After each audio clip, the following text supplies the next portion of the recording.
Month office పెట్టాను.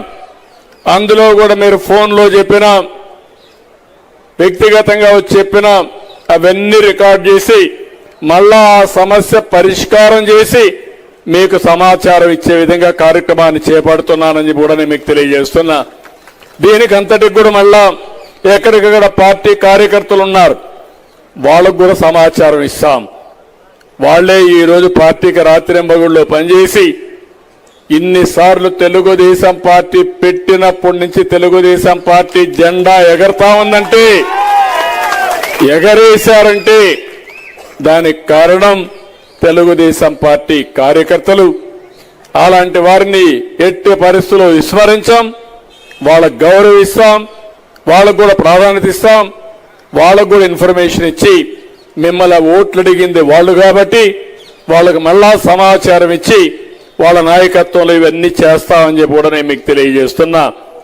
ఇవన్నీ చేయడానికి, పాలసీలు క్రియేట్ చేయడానికి మన ఐఐటి కాన్పూర్ పనిచేస్తున్నారు. డిజిటల్ ట్రాన్సాక్షన్స్ ఎట్టుండాలి, లేకుంటే సస్టైనబుల్ మోడల్స్ ఏ విధంగా క్రియేట్ చేయాలి, ఇంకో ఒక బిల్డింగ్ నామ్స్ ఎట్టుండాలి, ఇలాంటి అనేక విషయాల్లో ముందుకొచ్చారు. వారిని నిజంగానే మీ అందరి తరపున నేను అభినందిస్తున్నా. ఇవన్నీ జరిగితే ఎన్విరాన్మెంట్లో పెను మార్పులు వస్తాయి, పాజిటివ్ ఎన్విరాన్మెంట్ వస్తుంది, దానివల్ల ఆరోగ్యం బాగుపడుతుంది. ఇవన్నీ జరిగితే ఆదాయం పెరుగుతుంది, ఇవన్నీ జరిగితే మన గ్రామాలు బాగుపడతాయి, కమ్యూనిటీ బాగుపడుతుంది, ఇంకో పక్కన మనకు గుర్తింపు వస్తుంది. నేను ఎప్పుడూ ఇవన్నీ ఆలోచించి ఎక్కడికక్కడ మిమ్మల్ని ఏ విధంగా ముందుకు తీసుకుపోవాలని ఆలోచిస్తున్నా. నేను ఒకటే మీ అందరినీ కోరుతున్నా, ప్రపంచంలో ఉండి మార్పులు చేర్పులు అన్నీ కూడా మొదట మన కుప్పానికి తీసుకొచ్చే బాధ్యత నాది.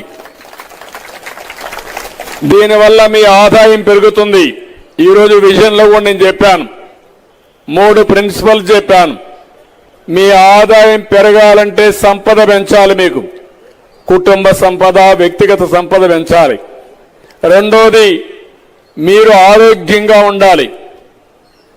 ఆరోగ్యంగా ఉంటే దానివల్ల మీరు ఎక్కువ పని చేయగలుగుతారు. అదే మరి కుటుంబం అంతా కూడా ఆనందంగా ఉంటుంది. ఒక కుటుంబంలో ఒక వ్యక్తికి అనారోగ్యం ఉంటే ఆ కుటుంబంలో ఉండే వ్యక్తి వల్ల కుటుంబం మొత్తం సఫర్ అయ్యే పరిస్థితి కూడా ఉంటుంది. హాస్పిటల్కి తీసుకురావాలి, ఆయనకు పనులు చేయాలి, ఇలాంటి సమస్యలన్నీ వస్తాయి. అదే సమయంలో నేను ఒకటి ఆలోచిస్తున్నాను, ఈరోజు మనకు వచ్చే సమస్యలన్నీ కూడా మనం తాగే నీళ్ల వల్ల ఈ సమస్యలు వస్తాయి, మనం తినే తిండి వల్ల వస్తాయి, మనం ఉండే పరిసరాల వల్ల వస్తాయి. ఇవన్నీ కానీ జాగ్రత్తలు తీసుకుంటే చాలా వరకు ఆరోగ్య సమస్యల్ని కంట్రోల్ చేసే పరిస్థితి వస్తుంది. దీనికోసం నేను ఇంకోటి ఆలోచించాను, వీలైతే 3 నెలలకు ఒకసారి బ్లడ్ టెస్ట్ చేయడం. బ్లడ్ టెస్ట్ చేస్తే మీకుండే ఏదైనా సమస్యలు ఉంటే అందులో తెలుస్తాయి. తెలిసిన తర్వాత మీరు తినే ఆహారంలోనే మార్పులు చేసి అవసరమైతే 1-2 మెడిసిన్స్ ఇవ్వాలంటే అవి కూడా ఇచ్చి ఎప్పటికప్పుడు మీ ఆరోగ్యాన్ని కాపాడే పరిస్థితి వస్తుంది. ఒకవేళ ఇది కాకపోతే సంవత్సరానికి ఒక్కసారి మెడికల్ చెకప్ చేయడం, ప్రతి ఒక్కరికి మెడికల్ చెకప్ చేసి దానికి అనుకూలంగా ఎలాంటి కార్యక్రమాలు చేయాలన్నా అవన్నీ కూడా కరెక్ట్ మెజర్స్ తీసుకుంటాం. మీ ఆరోగ్యాన్ని ఉంచడానికి ఏం చేయాలి, ఓసారి కొన్ని డివైసెస్ వచ్చాయి ఇప్పుడు కొత్తగా, అవి కానీ మీరు పెట్టుకుంటే హాస్పిటల్ కూడా పోయే పని లేకుండా, అనారోగ్యంగానే తీవ్రంగా ఉంటే హాస్పిటల్ పోయే పరిస్థితి వస్తుంది, లేకుంటే ఇంటి దగ్గర నుంచే హాస్పిటల్ మేనేజ్మెంట్ మానిటర్ చేసే పరిస్థితి వస్తుంది. నేను ప్రతి ఒక్కదానికి ఒకటే మిమ్మల్ని కోరుతున్నాను. నిన్ననే కోలార్లో టీసీఎస్ ఒక ఎక్స్పెరిమెంట్ చేశారు.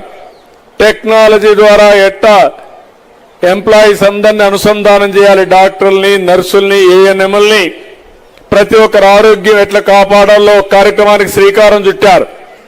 ఆ ప్రాజెక్ట్ ని మన కుప్పానికి కూడా తీసుకొచ్చి ప్రతి ఒక్కరి ఆరోగ్యం రియల్ టైంలో మానిటర్ చేయడానికి ఏం చేయాలో చేస్తామని చెప్పి కూడా నేను మీకు తెలియజేసుకుంటున్నా. ఇలాంటి కార్యక్రమాలు చేసినప్పుడు ప్రజా చైతన్యం చాలా ముఖ్యం. మనలాంటి కాన్స్టిట్యున్సీలు ఇంకా ఎక్కువ ముఖ్యం. మీరు చాలా మంచిగా ఉంటారు. ఇంకా ఇక్కడ పేదరికం ఉంది, సమస్యలు ఉన్నాయి. ఇక్కడ ఆదాయాన్ని పెంచాలి, సమస్యలు పరిష్కారం చేయాలి. దీనికి అనుకూలంగా ఏ కార్యక్రమాలు చేయాలన్నా అవన్నీ చేస్తామని చెప్పి తెలియజేసుకుంటున్నా. ఈరోజు నేను వచ్చినప్పుడు చాలా కార్యక్రమాలకు శ్రీకారం చుడుతున్నాం. దగ్గర 15,000 మందికి మన పిల్లలకు ఉద్యోగాలు వచ్చేట్టుగా ఈరోజు రేపు చాలా అగ్రిమెంట్లు కూడా చేసుకుంటున్నాం. ఇంకో పక్కన జీరో వేస్ట్ కింద ఐఐటి కాన్పూర్తో అగ్రిమెంట్ చేసుకున్నాం.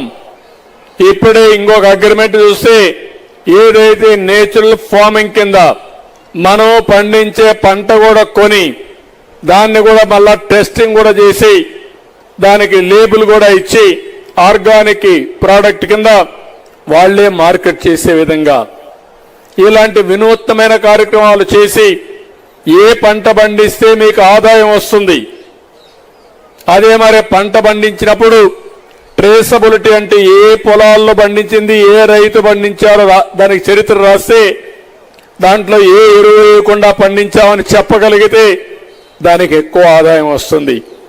అలాంటి విషయాలన్నీ శ్రీకారం చుడుతున్నాం. ఇంకొకటే చెప్తున్నా, కుప్పానికి రాబోయే రోజుల్లో అన్ని మంచి రోజులే ఉండాలని మనస్ఫూర్తిగా ఆకాంక్షిస్తున్నా. ఈ సంవత్సరం కొంత ఇబ్బందులు వచ్చాయి. భవిష్యత్తులో ఆ ఇబ్బందులు కూడా రాకుండా నేరుగా గండికోట నుంచి నీళ్లు తీసుకొచ్చి ఇంటింటికి ట్యాప్ ద్వారా నీళ్లు ఇచ్చే కార్యక్రమానికి కూడా శ్రీకారం చుడుతున్నాం.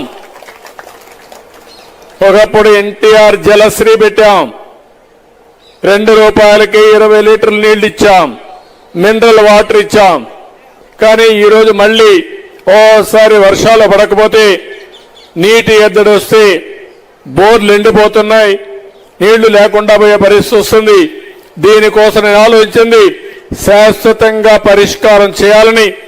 గండికోటలో ఎప్పుడు నీళ్లుంటాయి, అక్కడి నుంచి తీసుకొచ్చి ఈ ప్రాంతానికంతా నీళ్లు ట్యాప్ ద్వారా ప్రతి ఒక్క ఇంటికి నీళ్లు ఇచ్చే బాధ్యత తీసుకుంటామని మరొక్కసారి మీ అందరికీ హామీ ఇస్తున్నా. ఇవన్నీ కూడా ఈ సంవత్సరం నుంచే ప్రారంభిస్తాం. ఎంత తొందరగా వీలైతే అన్ని పూర్తి చేస్తాం.